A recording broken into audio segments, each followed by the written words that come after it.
In 1947, Superman creators Jerry Siegel and Joe Shuster sued DC Comics for the rights to their Man of Steel. It was a case they naturally lost, and the company maintained ownership of Superman. As a result, both of them left DC Comics and instead joined former DC editor Vin Sullivan at his new company, Magazine Enterprises. Siegel and Shuster had long predicted that traditional superheroes would fade in popularity, and while still working at DC, they'd kicked around the idea of a comedic hero, blending slapstick humor with action-packed superheroics. It was an idea DC at the time had rejected, but now at a new company, one who barely published any superhero titles to begin with, Siegel and Shuster saw their second chance. The first issue of Funnyman was thus published by Magazine Enterprises in early 1948. As the issue explains with a one-page origin recap, Funnyman is actually Larry Davis, a famous comedian. Siegel and Shuster based his appearance and personality on real-life comedian Danny Kaye. Anyway, one day Larry's manager, the lovely June Farrell, proposed an idea for a publicity stunt. Larry will dress up as a clownish superhero called Funnyman and stop a crime. A staged crime, that is. The criminal will be played by Larry's assistant, Happy. Upon that fateful day, however, things don't quite work out as planned. Larry, as Funnyman, accidentally stopped a real criminal instead. Turns out though, he really enjoyed the excitement of crime busting, and thus decides to continue this Funnyman gig, becoming the city's comedic crime fighter.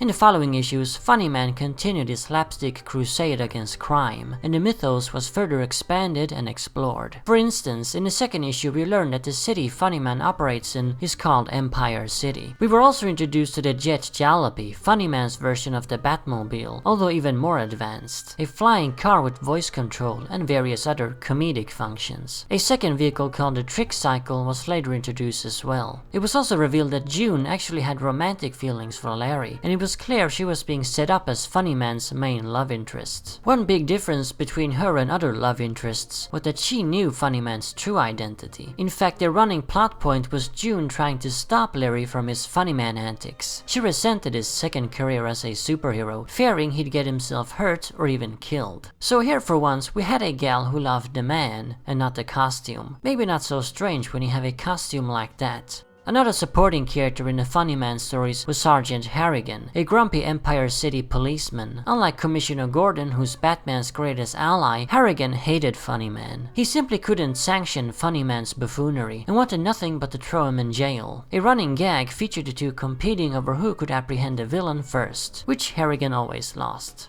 Most of Funnyman's adventures feature the hero going up against various ordinary gangsters, although some stories were more fantastical in nature, like one where Funnyman is transported to another world, a medieval world with knights and wizards, and yet another where the comic crimebuster meets a meek alien who claims that he wants to conquer our planet. Only two recurring rogues appeared throughout the run. Doc Gimmick, a generic mad scientist who, well, invented various gimmicks. He also employed the service of a dim-witted henchman named Torgo. The other recurring foe was Slippery Slim, who I guess you could say was Funnyman's nemesis. He was no Joker or Sinestro though, just a crook who was good at escaping from prisons, thus his nom de plume.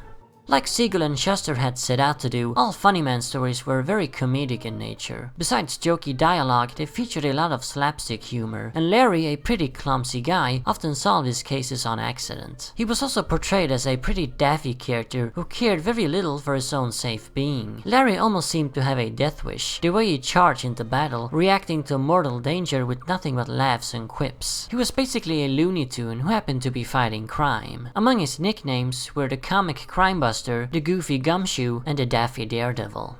In the end though, much to Siegel and Shuster's surprise, this new style of funny superhero failed to catch on. The Funnyman series struggled to get an audience and was eventually cancelled after only 6 issues. Needless to say, the success of Superman was certainly not replicated with Funnyman. A black and white newspaper strip did however follow the cancellation of the comic book, but it too failed, lasting only for a year.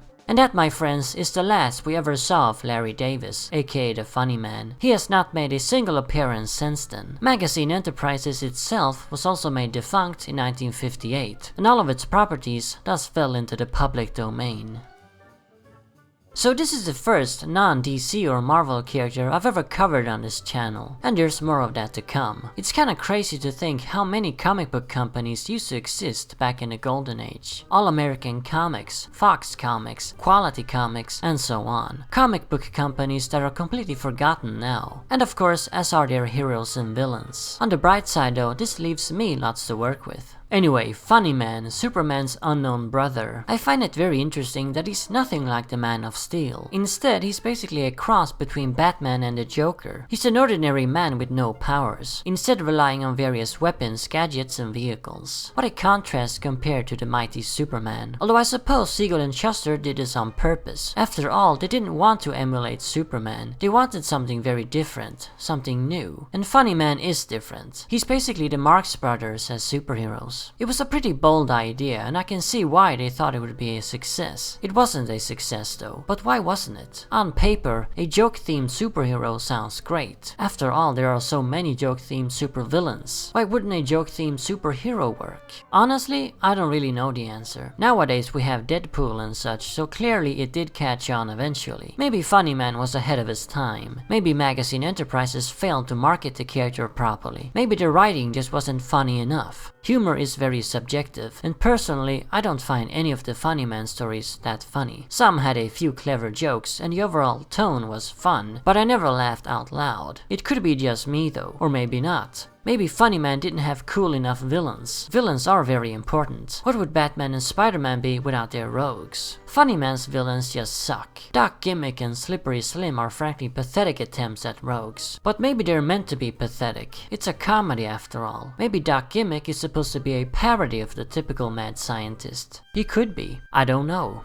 All I know is, I kinda like Funnyman, and I kinda don't like him. None of the stories are phenomenal, but I like the idea of the character. I think it would have been interesting to view this character through a modern lens. Write a story where Funnyman failed to save an innocent, or maybe caused the death of an innocent himself on accident. This forces him to realize that crime fighting isn't fun and games. I suppose though that this would ruin the character. He would no longer be Funnyman, the daffy daredevil. He would be a real character as opposed to a cartoon. Anyway, if you want to read the Funnyman stories for yourself, all 6 issues are up on a site called Fury Comics. I've left a link down in the description. It's perfectly legal to read them for free as they are in the public domain. It's also from this site I got all the panels used in the video. Thank you Fury Comics, you helped me out a great deal. There's also plenty other public domain comics on the site of all genres: superheroes, horror, westerns, sci-fi, romance, and so on. Do check out the site. If you love Golden Age comics, you won't be disappointed.